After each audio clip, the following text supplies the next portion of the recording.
Strašidelné filmy, lieky a stres, toto všetko môže spôsobovať nočné mory. Vedeli ste však, že niektoré druhy jedál môžu taktiež ovplyvniť kvalitu spánku?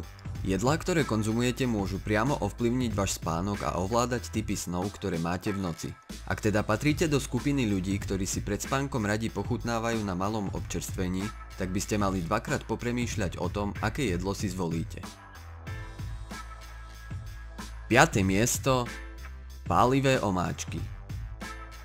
Pravdepodobne ste už počuli, že korenené jedlá a pálivé omáčky spôsobujú zlé sny a možno ste to už aj sami zažili. Podľa nedávnych štúdií je toto tvrdenie pravdivé. Publikovaná štúdia totiž ukázala, že ľudia, ktorí pred spánkom konzumovali pálivú omáčku, mali problém zaspať a počas spánku zažili stresujúce sny. Korenené jedlá menia teplotu tela a to spôsobuje zmenu formácie snov. Štúdia univerzity v Austrálii tiež ukázala, že pálivá omáčka narušuje spánkové vzorce. Účastníkom štúdie ponúkli ich bežné jedlo, ktoré zvyčajne konzumujú na večeru, s tým rozdielom, že ich jedlo obsahovalo pálivú omáčku a horčicu, aby vyhodnotili zmeny v ich spánkových návykoch. Pálivá omáčka spôsobila to, že títo ľudia potrebovali viac času na to, aby konečne zaspali, a práve to bolo príčinou ich zlého spánku sprevádzaného nočnými morami. Keďže pálivá omáčka zvyšuje teplotu tela, narušuje sa činnosť mozgu a vtedy môžu počas spánku vznikať nočné mory. Vedzte, že sa viac potíte z týchto zlých snov ako zo samotnej pálivej omáčky. 4. miesto. Sladené nápoje.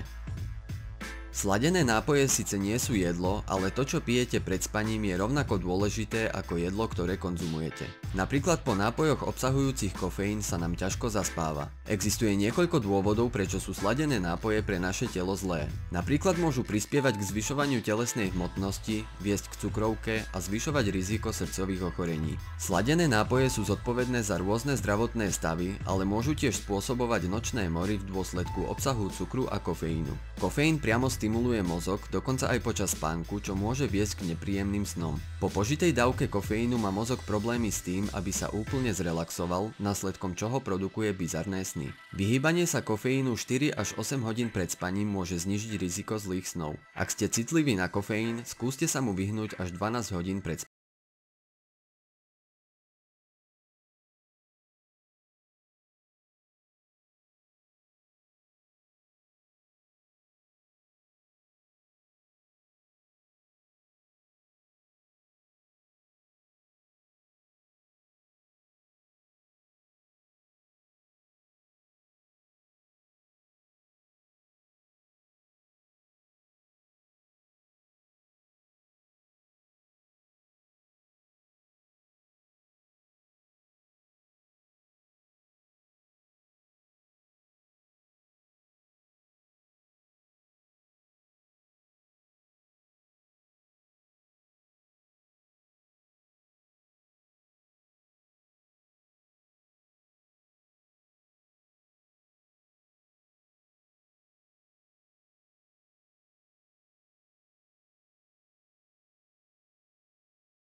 Zdá byť nevinná, ale vaše telo poškodzuje viac, ako si uvedomujete. Nie len, že dávate príležitosť nočným morám, ale taktiež sa všetok prijatý cukor mení na tuk. Sme na konci tohto videa a dúfam, že vás aspoň trochu zaujalo a maličkosť, ktorú môžete pre mňa urobiť je, že mi to dáte vedieť formou lajku alebo dislajku. Taktiež budem rád, ak mi do komentárov napíšete, na čom si vy najradšej pochutnávate pred spaním a či to je práve niečo spomenuté v tomto videu. Ďakujem za pozretie a vidíme sa pri ďalšom zaujímavom videu.